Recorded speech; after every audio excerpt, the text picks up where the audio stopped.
இந்திய கலாச்சாரத்துல நீல்காய்க்கு ஒரு தனித்துவமான இடம் இருக்குங்க. இவற்றோட பசுவை போன்ற தோற்றம் காரணமா பல கிராமவாசிகள் இவற்றை புனிதமா பார்க்கறாங்க. ஆனா இன்னொரு பக்கம் விவசாய பகுதிகளில் இவை பயிர்களை தாக்குது.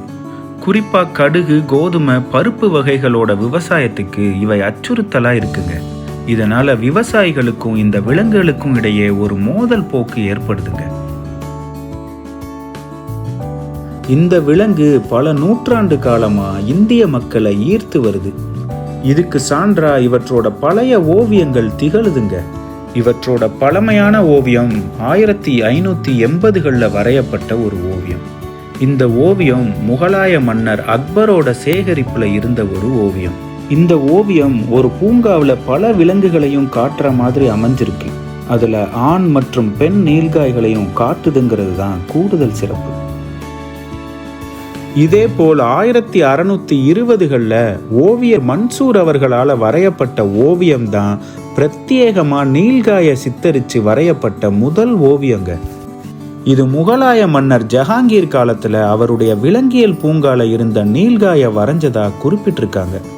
இந்த ஓவியம் பின்னர் மன்னர் ஷாஜஹானோட சேகரிப்புல பாதுகாக்கப்பட்டு வந்தது.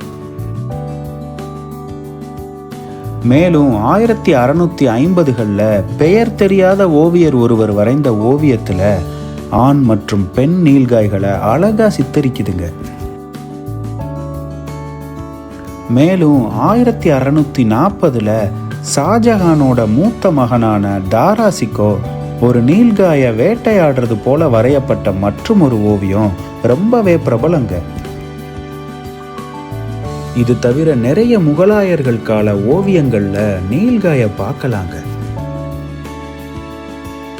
வேடிக்கை என்னன்னா, ஆசியாவோட பெரிய ஆன்டிலோப்பான பிரதானமா இந்தியாவிலேயே இருக்கிற நீல்காய்களுக்கு இந்திய அஞ்சல் துறை தபால் தலை எதுவும் வெளியிட்டதில்லை.